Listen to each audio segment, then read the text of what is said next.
मैं डॉक्टर अर्चना Srivastava P academic group में आप सभी का हार्दिक स्वागत करती हूँ। आज मैंने व्याख्यान के लिए जो विषय चुना है वो है प्लेटो का काव्य सिद्धांत। प्लेटो यूनानी दार्शनिक थे। उन्होंने स्वतंत्र रूप से काव्यशास्त्र पर तो कोई ग्रंथ नहीं लिखा, किंतु उनके विचार आयोन, फेड्रस जैसे संकलन और रिपब्लिक जैसी कृति में मिल जाते हैं। प्लेटो के मत में सभी मनुष्य आदर्श राज्य और अच्छा शासन चाहते हैं। शासन अच्छा तभी होगा जब नागरिक अच्छे हों। अच्छे नागरिक तभी होंगे जब शिक्षा अच्छी होगी। शिक्षा तभी अच्छी होगी जब विषय अच्छे होंगे।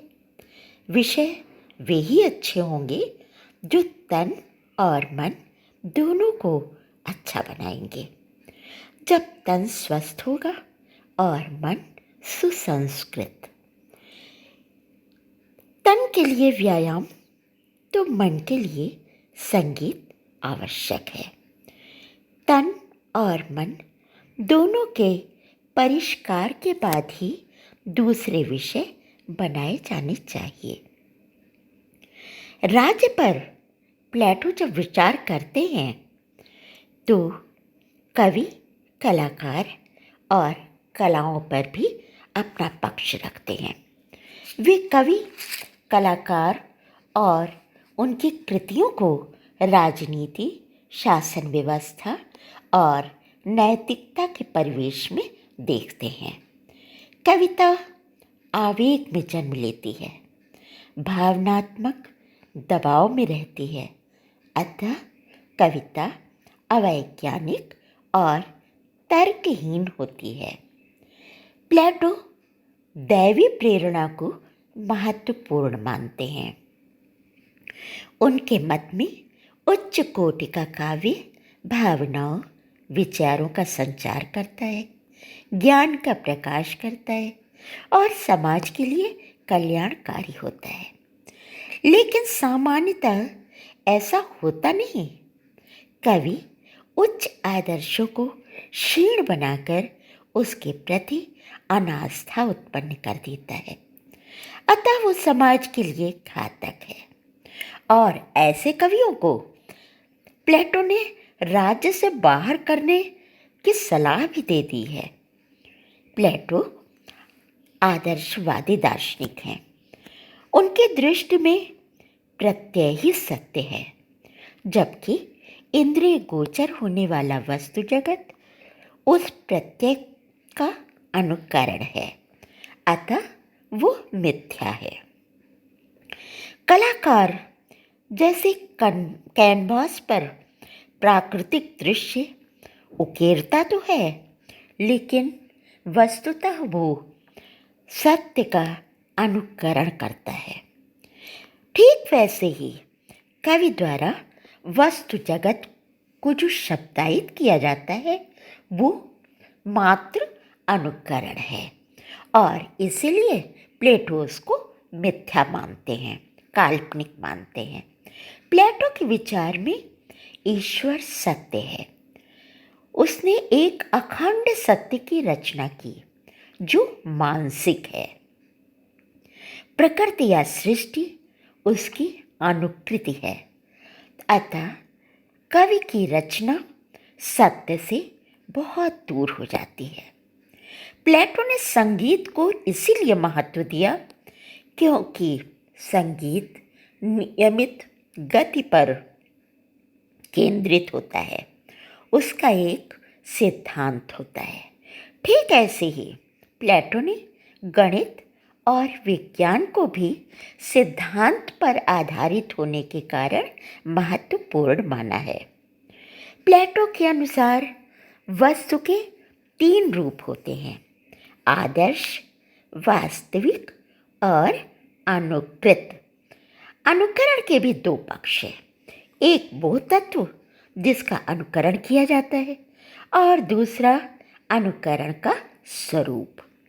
अनुकरण का तत्व जब मंगलकारी होता है तो अनुकरण पूर्ण एवं उत्तम होता है और इसके विपरीत होने पर वो अपूर्ण और हानिकारक हो जाता है।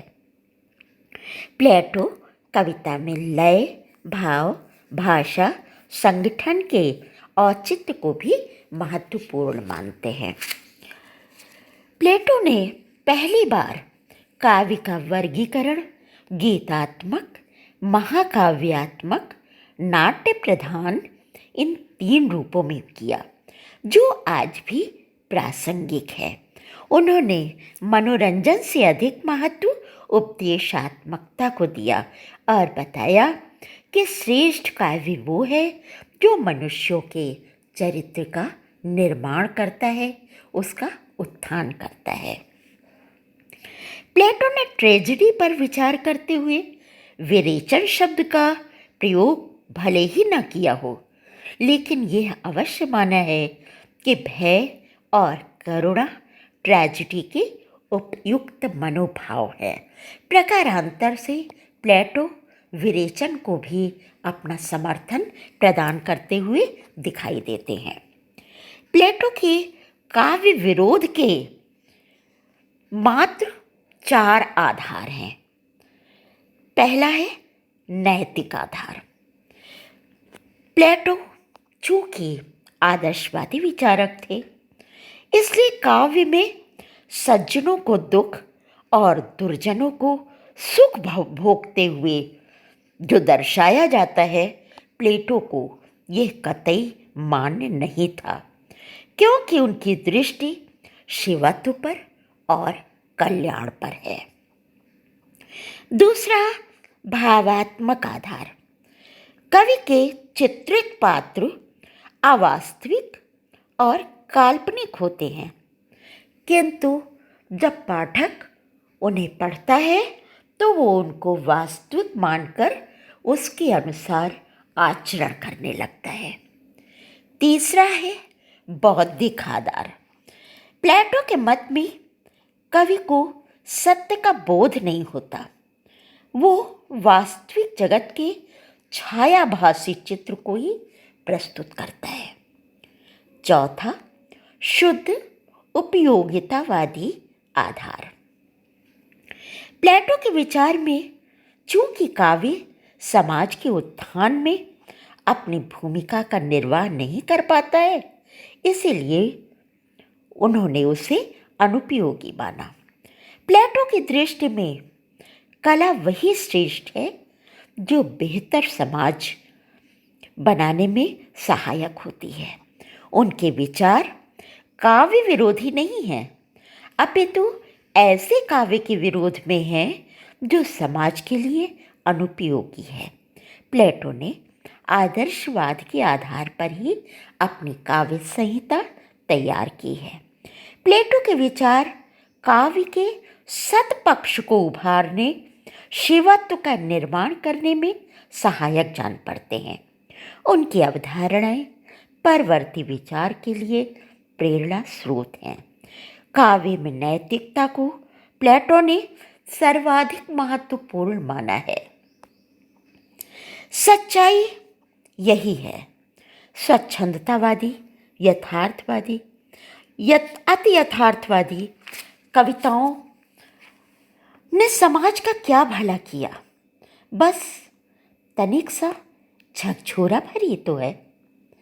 ऐसा भी नहीं है कि लोगों का हृदय परिवर्तन हो गया हो या फिर साहित्य को लेकर समाज बदल गया हो, बल्कि हम पाते हैं कि स्थितियां बद से बदतर होती चली गई है।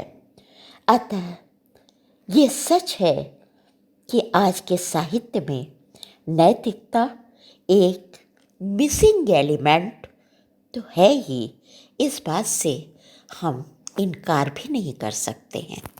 धन्यवाद। आपको हमारा ये वीडियो कैसा लगा? अपनी प्रतिक्रिया अवश्य व्यक्त करें। हाँ, व्यक्तित्व को निखारने में प्रशंसाओं का योगदान भले है, लेकिन प्रशंसाओं से ज़्यादा मैं समझती हूँ आलोचना का भी महत्व है। इसलिए आपसे निवेदन है कि मेरी त्रुटियों की तरफ भी आप मेरा ध्यान दें, ताकि मैं अपनी आगे के वीडियो में अपनी त्रुटियों को भी परिष्कार कर सकूं, जिससे आप अधिक से अधिक मेरे वीडियोस को पसंद करें।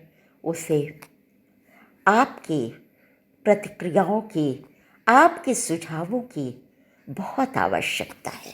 धन्यवाद।